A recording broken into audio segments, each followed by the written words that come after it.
And welcome back to my YouTube channel. तो आज का हम लोग का टॉपिक है जनांकीकी का महत्व, जिसको इम्पोर्टेंस ऑफ डेमोग्राफी भी बोला जाता है। ठीक है, तो आज हम लोग जानेंगे कि जनांकीकी का महत्व किन किन क्षेत्रों में सबसे अधिक है।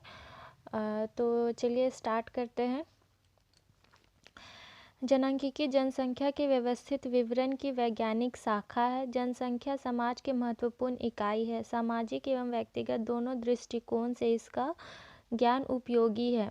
1798 में प्रोफेसर रॉबर्ट माल्थस ने जनसंख्या समस्या को एक वृहद दृष्टिकोण से देखा और उसकी गंभीरता के प्रति दुनिया को सचेत किया। उन्होंने तेजी से बढ़ती हुई जनसंख्या के प्रति गंभीरता व्यक्त करते हुए कहा कि प्रकृति ने खाने की मेज पर निश्चित लोगों को बुलाया है। यदि उसे ज़्यादा लोग खाने आएंगे तो लोग भूखों मरेंगे। माल्थस के विचार क्रांतिकारी थे, अतः लोगों ने उनका विरोध किया, परंतु माल्थस के बाद की शताब्दी के तीसरे दशक में आई भारी मंदी ने लोगों को पुनः सोचने के लिए मजबूर कर दिया। लेकिन प्रतिष्ठित अर्थशास्त्रियों ने मंदी से बाहर निकालने का रास्ता खोज निकाला और एक नई केंद्र युग का सूत्रपात हुआ, जिसमें हस्तक्षेप की नीति पर मंदी से उबरने के लिए बल दिया गया। जॉन मेनार्ड कीन्स ने मंदी का प्रमुख कारण प्रभावपूर्ण मांग में कमी अर्थात उपभोग वस्तुओं की मांग में कमी होना को बताया। उसी समय से जनसंख्या के संरचनात्मक परिवर्तनों का अध्ययन किया जाने लगा।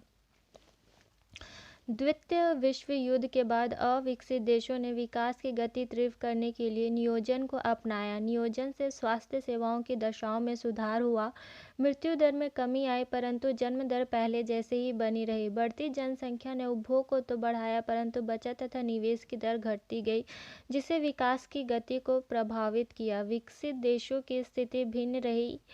ये युद्ध में अत्यधिक प्रभावित तो हुए, लेकिन शिक्षा का स्तर तथा तकनीकी प्रौद्योगिकी के कारण ये जल्द ही संभल गए।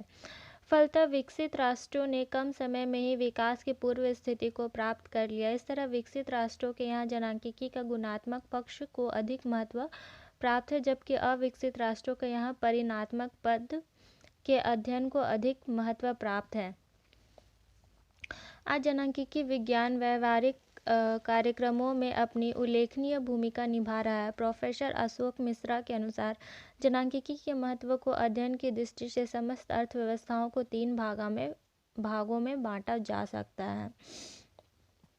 तो जनांकीकी जनसंख्या का जो विवरण है उसको वैज्ञानिक शाखा के रूप में माना गया है। ठीक है, उसके बाद 1798 में जो रॉबर्ट माल्थस थे, उन्होंने तेज़ी से जो जनसंख्या बढ़ रही थी उसके लिए उन्होंने बहुत ही चिंता व्यक्त किया और उन्होंने बताया कि प्रकृति जो है वह एक निश्चित रूप में ही सभी लोगों की पूर्ति कर सकती है, और अगर उससे ज़्यादा यहाँ पर जनसंख्या में वृद्धि होती है तो लोग क्या होगा कि भूखे मर जाएंगे, क्योंकि प्रकृति को के पास उनको देने के लिए कुछ नहीं होगा। ठीक है, तो ऐसा इनका जो कहना था उसका लोगों ने बहुत ज़्यादा विरोध किया, और उसके बाद फिर एक तीसरे दशक में जो था बहुत भारी मंदी आई, जिसने लोगों को उनके तर्क पर सोचने के लिए क्या हुआ, मजबूर कर दिया। लेकिन जो प्रतिष्ठित अर्थशास्त्री थे उन्होंने उस मंदी से बाहर निकालने का रास्ता खोज निकाला और एक केंद्र युग का शुरुआत किया गया, जिसमें हस्तक्षेप की नीति को अपनाया गया ताकि मंदी से बाहर निकला जा सके। ठीक है, और जो जॉन मेनार्ड कीन्स थे उन्होंने बताया कि मंदी होने का प्रमुख कारण क्या है, प्रभावपूर्ण मांग है। ठीक है, यानी कि मांग अधिक हो गया है और जो वस्तु है, मतलब कि जो भी उपभोग वाला वस्तु है वो सबका क्या है, डिमांड, जितना डिमांड उतना सप्लाई नहीं हो रहा है। तो अगर हम लोग सप्लाई को बढ़ा दें तो डिमांड को बैलेंस किया जा सकता है। ठीक है, उसके बाद जब द्वितीय विश्व युद्ध हुआ तो उसमें क्या हुआ कि जो अविकसित देश थे, जो अच्छे से डेवलपमेंट नहीं थे, ठीक है, उसमें क्या हुआ कि युद्ध में तो वो लोग बहुत ज़्यादा मतलब प्रभावित हुआ, लेकिन अब उसको प्रभावित जो हुआ उसको भरपाई करने के लिए वो लोग कर्ज लेने लगा, और वो लोग मतलब शिक्षा ये सब पे ज़्यादा ध्यान नहीं दिया, जिससे वो लोग और भी पिछड़ गया। पर जो टेक्नोलॉजी था वो बढ़ता गया और धीरे धीरे लोग शिक्षित भी होने लगे, तो उससे क्या हुआ, उसका जो प्रभाव था उसको धीरे धीरे कम किया जाने लगा। तो अब हम देखेंगे कि जो जनांकिकी के महत्व को अध्ययन की दृष्टि में 3 भाग में बांटा गया है। तो पहले देखेंगे विकसित अर्थव्यवस्था पर इसका क्या महत्व है। ठीक है, तो विकसित राष्ट्रों में जनसंख्या की कुल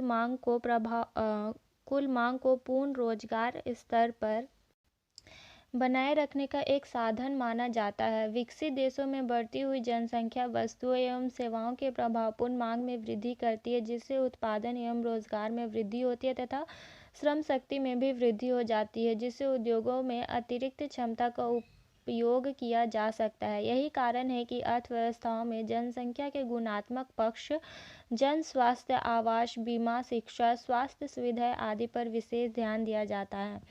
प्रोफेसर अशोक मित्रा के अनुसार विकसित बाजार अर्थव्यवस्थाओं में जनांकीय समंकों का उपयोग सामान्यतया श्रमिकों की संख्या तथा उसकी विशेषताओं का उत्पादन फलन तथा बचत फलन से संबंध परिवारों की संख्या तक सीमित रहता है। इस तरह स्पष्ट है कि विकसित देशों के आर्थिक विकास के मॉडल में जनांकीय चर को महत्व प्रदान किया जाता है।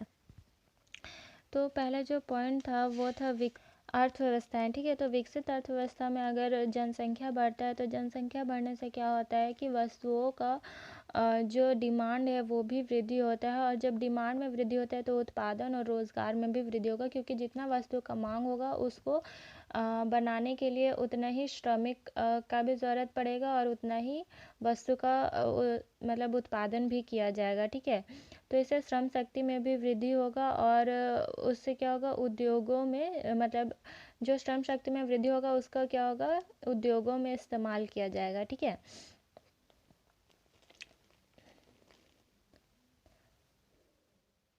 तो जो विकसित अर्थव्यवस्था है वहाँ पे क्या होता है कि जनसंख्या के गुणात्मक पक्ष जैसे जन स्वास्थ्य, आवास, बीमा, शिक्षा, सामाजिक सुविधाएं आदि पर क्या होता है, विशेष ध्यान दिया जाता है। ठीक है, दूसरा जो पॉइंट है वह नियंत्रित एवं केंद्र नियोजित अर्थव्यवस्था। साम्यवादी एवं समाजवादी अर्थव्यवस्थाओं में जनसंख्या ना तो मांग को प्रभावित करती है और ना ही उपभोग की प्रकृति एवं दिशा को, क्योंकि इन अर्थव्यवस्थाओं में उपभोक्ता की स्वयं की अपनी स्वतंत्र सत्ता नहीं होती है, परंतु इन राष्ट्रों में कार्यशील जनसंख्या, महिलाओं का आर्थिक क्रियाओं में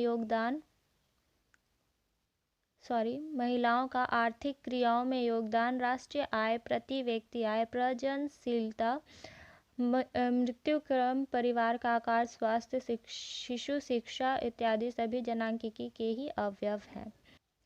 तो नियंत्रित एवं केंद्र नियोजित जो अर्थव्यवस्था होती है वहाँ पे क्या होता है कि ये मांग को प्रभावित नहीं कर पाती है, क्योंकि वहाँ पे क्या होता है, उन लोग का कोई भी स्वयं का अपना स्वतंत्र नीति कुछ भी नहीं होता है।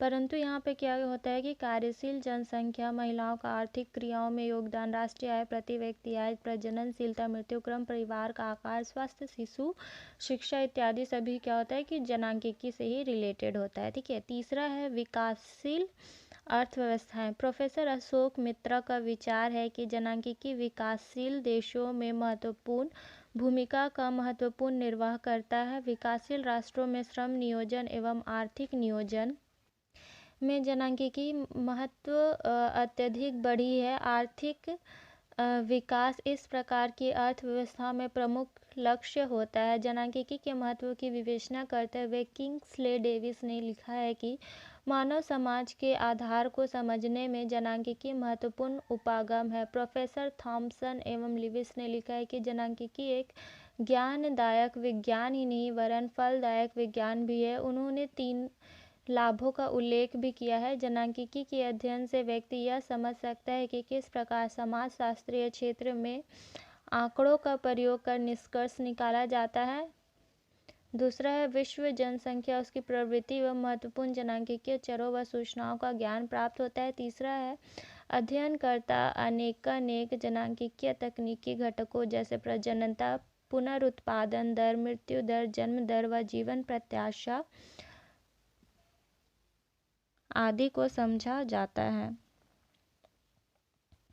तो तीसरा जो पॉइंट है कि विकासशील अर्थव्यवस्थाओं में जनांकिकी का क्या महत्व है, तो उसमें प्रोफेसर अशोक मित्रा ने अपने विचार व्यक्त करते हुए बताया कि विकासशील देशों में जो है जनांकिकी जो है बहुत महत्वपूर्ण रोल निभाता है, ठीक है, क्योंकि इससे श्रम नियोजन एवं आर्थिक नियोजन को बढ़ावा मिलता है और आर्थिक विकास में इसका जो अर्थव्यवस्था का आर्थिक विकास है वो इसका प्रमुख लक्ष्य होता है, ठीक है। तो ये था हम लोग का छोटा सा टॉपिक। तो मिलते हैं फिर नेक्स्ट वीडियो में नेक्स्ट टॉपिक के साथ। आशा करती हूँ कि आपको ये वीडियो समझ में आया होगा। तो थैंक्स फॉर वॉचिंग।